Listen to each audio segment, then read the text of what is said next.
sommes en septembre 1906. Pour la première fois, la parcelle offrait une récolte digne de ce nom. Les grappes de Noah étaient magnifiques, gonflées de sucre, parfumées, et leur couleur faisait penser à de petites pièces d'or suspendues au cep.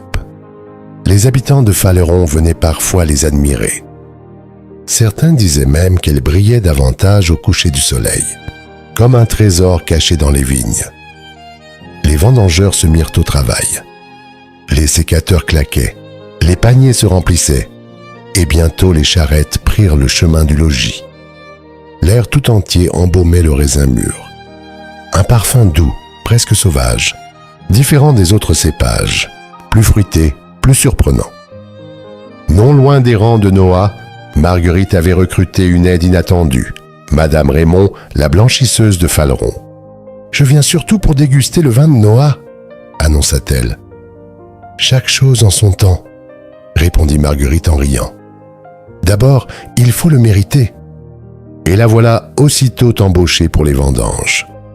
Toute l'après-midi, Madame Raymond bavarda plus qu'elle ne cueillit, provoquant les éclats de rire des vendangeurs à chaque rangée. Une ambiance joyeuse qui accompagna cette première récolte historique du Noah du logis.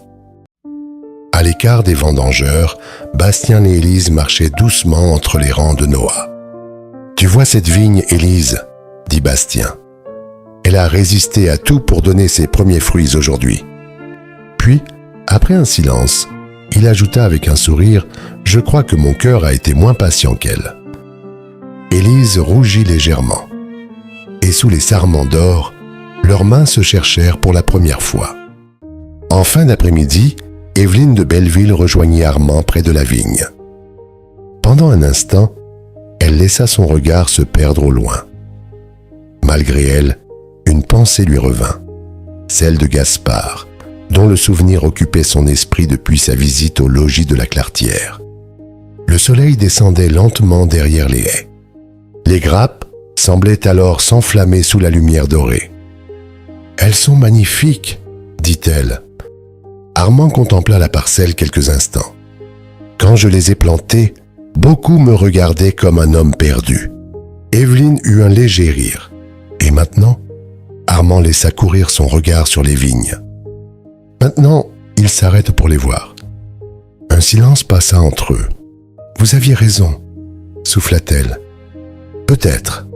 Ou peut-être que la terre a simplement été plus têtue que les hommes. » Le vent fit doucement bruisser les feuilles, comme un murmure venu du passé.